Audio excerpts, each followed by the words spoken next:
Welcome back to Grit and Gut Podcast, where toughness talks, the grit, the grind, the guts, and the greatness, all things wrestling. I'm your co-host, Coach Craig VanDyke. And I'm Mike Harbison, and today we are going to be talking about Real American Freestyle Episode 7. All right. Hey, Mike, I got to say, we'll get into the matchups, but man, we need some Japanese wrestlers there. We got to get the Japanese guys in here. You know, they're on the come up. They're great. They got the best women's program in the world. We need some females from Japan coming in. We need Ono. We need Higuchi. We need these top Japanese wrestlers in RAF. Bro, how cool would that? Yeah, Craig, I like where your mind's at, buddy. I love it.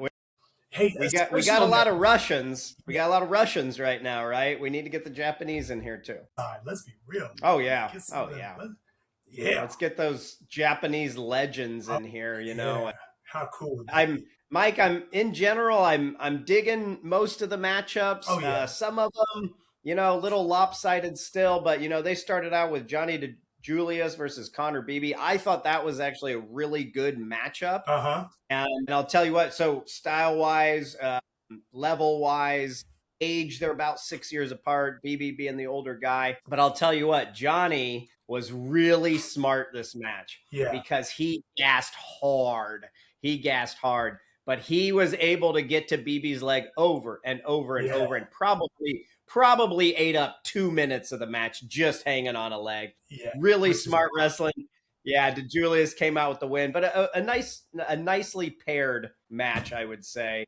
Yeah. Followed by one that was not very even, and that was Downey and Trent Hidley, which you know we love Downey. He says yes to everything, but Trent Hidley, the world champion, bro, it really wasn't a close match there. No, but I do really enjoy, especially the banter back and forth between them, like Hidley, you know, for sure. Bring that overhook, you know, right? Like, I mean, man, it's almost weird to not have Downey on the card. It's like, I know, right? Varner, Hidley, like he's wrestling some tough competition here. Yeah, and I mean, like you said, he does not turn anything down.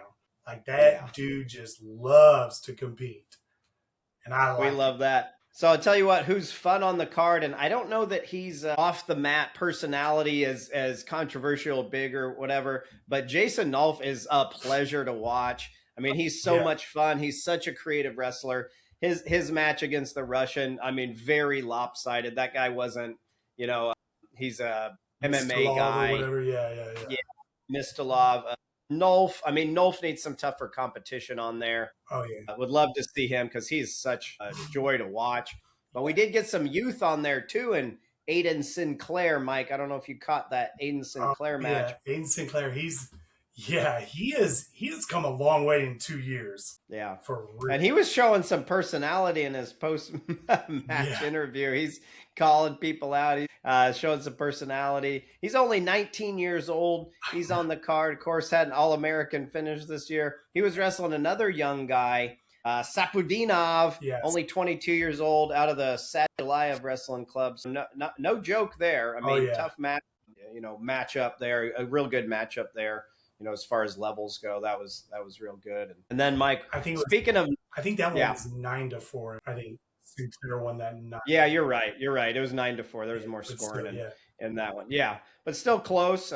Good matchup, I think, in age. Now, a matchup that was not close in age, that had a 15-year separation, is Bo Bassett versus the Georgian, former Olympic champion, Vladimir Keckeisen.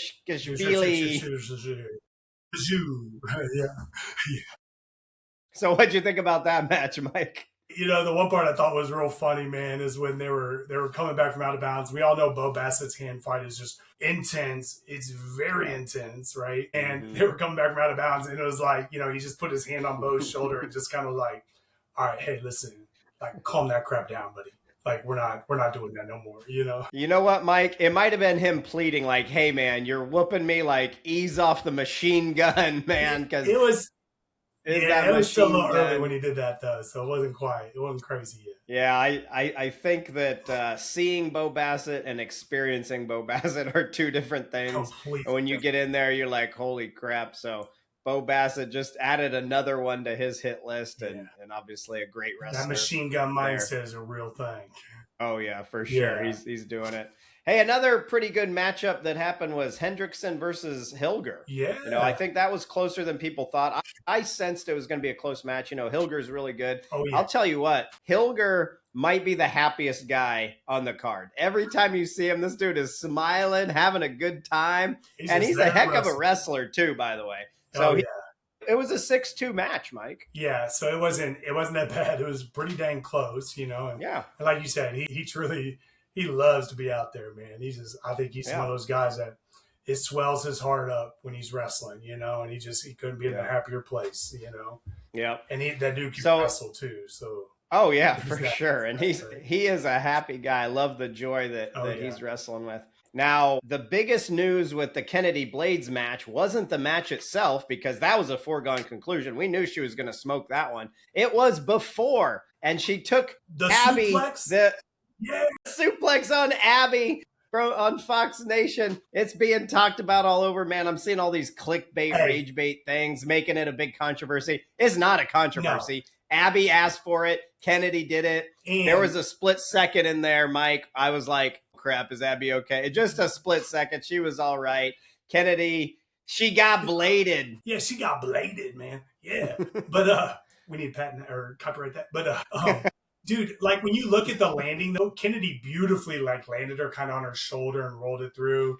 And then on top of that, I love the drama media that's going on. Like, she almost paralyzed her, rah. I was like, no, not quite. But anyways, it's all good. But yeah, that was awesome though when they did that. That was beautiful. And what a good sport Abby was for asking for that to be done. That's one of those things, Mike, that it's getting RAF out there more. It's getting clips on social media and stuff. So I think it's great. Thank you, Abby, for letting Kennedy, huge shout out, get bladed by Kennedy. Yeah, that's bragging rights. That's right. To a non-wrestler. Right. Now I'm going to skip to the main events, and then I'm going to talk about the real main events. Okay. So the main event, Armand Giorgio, went exactly how I thought. Giorgio was holding back a lot. Armand took care of business. Fully expected on my end. Less drama this time. I get the build up and the need to make that a main event, but whatever, that happened. There's a bunch of clips about it. I don't know if you have anything to say on it, Mike. I thought Armand hit that beautiful body lock. Yeah. And go behind body lock. And then I knew Armand was going to be much more ready. Listen, Armand can wrestle. For all you that didn't know or were saying, that dude can wrestle. He can wrestle. He can wrestle. Yeah, I mean, he's Armenian, and he says he wrestled for 3 years. So that was intense wrestling for 3 years. It wasn't like he was a JV guy that wrestled 3 months out of the year. He wrestled for 3 years, in a system. So it's dude, just 24/7, 365 in their system. Exactly. It ain't like over here, I wrestled for 3 years. It's 4 months out of the year. No. Yeah. You eat, breathe, sleep that stuff, Yeah. So he's got experience. One of the other main events, Covington versus Dennis, exactly what we expected. Although I think Covington was messing around a little too much early in the match, gave up some points. But then once second period started, he was like, okay, I'm going to just do my basics. And of course, ended up winning by 10. But hey, too, let's not forget Dake and Keckeisen. So let's get to the real main events. The two matches that were the real main events: Dake, Keckeisen, and Snyder, Tazudinov. Okay, so let's start with Dake and Keckeisen. Love this matchup. Dude. Dake is 10 years older than Keckeisen. You wouldn't know it because Kyle Dake reverses in age, right? He's only like 4 years. He's like 4 years old now. But anyway, he's listed at 34. Keckeisen at 24. Keckeisen looks like he's 54, but man, this dude can wrestle. He's tough. Oh man, just because poor Keckeisen lost his hair, man, he's going bald. Don't mean he's looking like 54. They showed some old pictures of Keckeisen. When this dude was like 15, he looked 30. I mean, but he's a heck of a guy, a heck of a competitor, dude, and people sleep on him. He's tough. He only lost 7-1 to Dake. This guy is tough, and There was a little bit, I don't think it was controversial. They got the call right, but some people thought maybe Dake didn't get that 4 at the end. They thought Keckeisen had it. I agree with the call, by the way. It was the right call. Dake's points, but 7-1 doesn't even really tell you how close that match was. It was closer than that. Yeah, for sure. And, both those guys, that's a match that honestly the score says 7-1, but honestly, I think it could have went either way, right?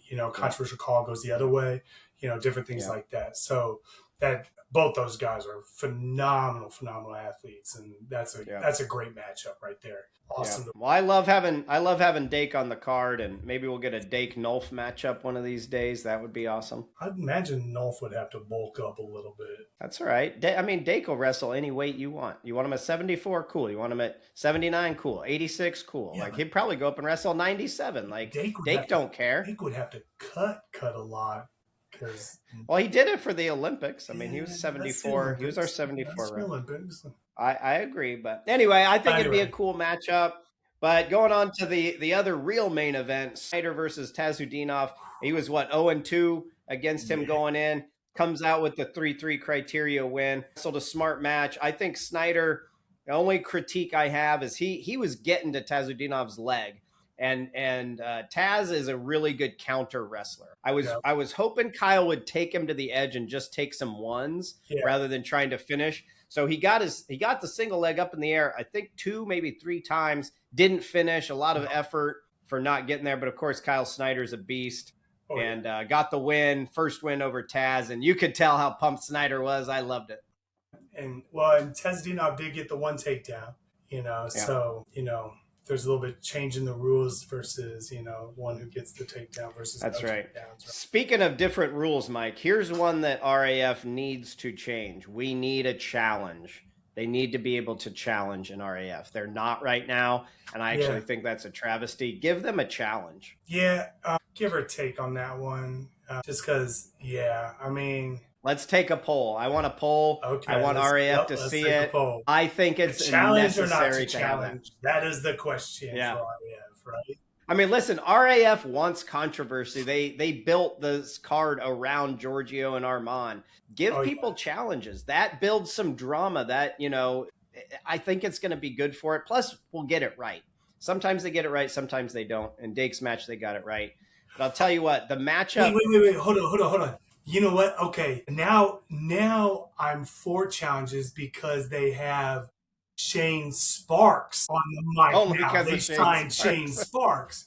Now that dude could break down some challenges and really get you pumped up for it and add the whole drama. And so, okay, you know what? I'm going to reverse my call. Right. I'm going to challenge my own call. I'm going to reverse it. I'm for challenges as long as Shane Sparks is on the mic. Okay, you threw the brick on yourself. And by the way, we need a brick. We need a brick. I don't want this button stuff. I got to hit the button now at the World Championships. I don't like the button. I want to throw something. I want to chuck something out on the mat. Hey, okay? At NCWAs, man, at the National Championships, they gave us these monstrous bricks, man. Yes. Oh my gosh, man. Real bricks. Look, hey, that ref making some dumb calls right at you, buddy. Oh my gosh, hazard pay for the referees. Oh my gosh. Yeah. So yes. So Mike, I just want to go through your logic. You are now for a rule change based on the announcer at the current time. Correct, because Shane Sparks, dude. If you don't like Shane Sparks announcing and commentating, I don't know what to tell you. Oh my god, you're weird. All right, so with Shane Sparks being able to break it down and talk about it, I'm all for it. I think what they should do in a challenge here, RAF, here's a $1 million idea. I'm giving it to you for free. You need to have one announcer for the challenge and one that's against it. He's going to lose the challenge. No, he's going to win the challenge, and have those two argue about it.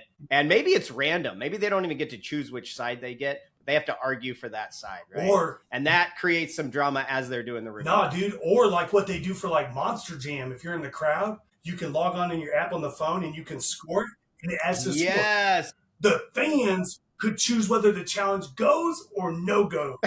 No. Oh, what? That is epic, dude. That's a popularity contest at that point. So I don't love that. I don't love that. Hey, but listen, it adds drama. Mike, it would be. I think it's a great idea to have, but not that it actually influences the match. It just, you see the vote. Well, that's what I would say. Well, let's experiment it. RAF, you Real American Freestyle, you're hearing it first. This is the idea that we have here at the Grit and Gut podcast. Let's see it happen. Mike, I got one more thing for you. A fan vote. Okay. Mike, I got one more thing for you. So Wyatt Hendrickson has been calling himself Captain America. And I thought to myself when I heard that, I go, isn't Kyle Snyder Captain America? And Kyle finally came out and said something. He goes, I'm Captain America. That's the matchup. That's the next matchup. Bro, that's the main event. I have said this the whole time since Wyatt has ever even said it. I'm like, does nobody remember Kyle Snyder? I did. I did. And on top of that, no offense, Wyatt, but you're Air Force. Here we go. I'm an Army infantry guy. Here comes the Army guy. I'm the Army infantry guy, and we know about the chair force, okay? So let's just say I don't think Captain America can come from the Air Force. Okay. I'm out. I'm out of this conversation. That's okay. I'm an Army guy. I can say this stuff, right? All right. So Wyatt's going to be calling out Dr. Harbo next time. That escalated a little quick, okay? Don't tell me you wouldn't accept it. You would accept it if he did. I mean, I would. I'm always willing. And I'll be there, Matt's side. I'll bring my real challenge brick, even if there's not challenge it. I'll throw it for you, Mike. Yeah, when he fours you, dude, I'm throwing the brick. No, it's got to be a real brick, dude. Because when he's beating it's going to be a real brick. Like I need that coming in there hot. So I'll be like, oh look, get a takedown or something, Oh my god! All right. Well, there you go. Captain America versus new Captain America. We want to see it. Thanks for tuning in to Grit and Gut, where toughness talks, because on the mat or in life, toughness isn't given, it's earned.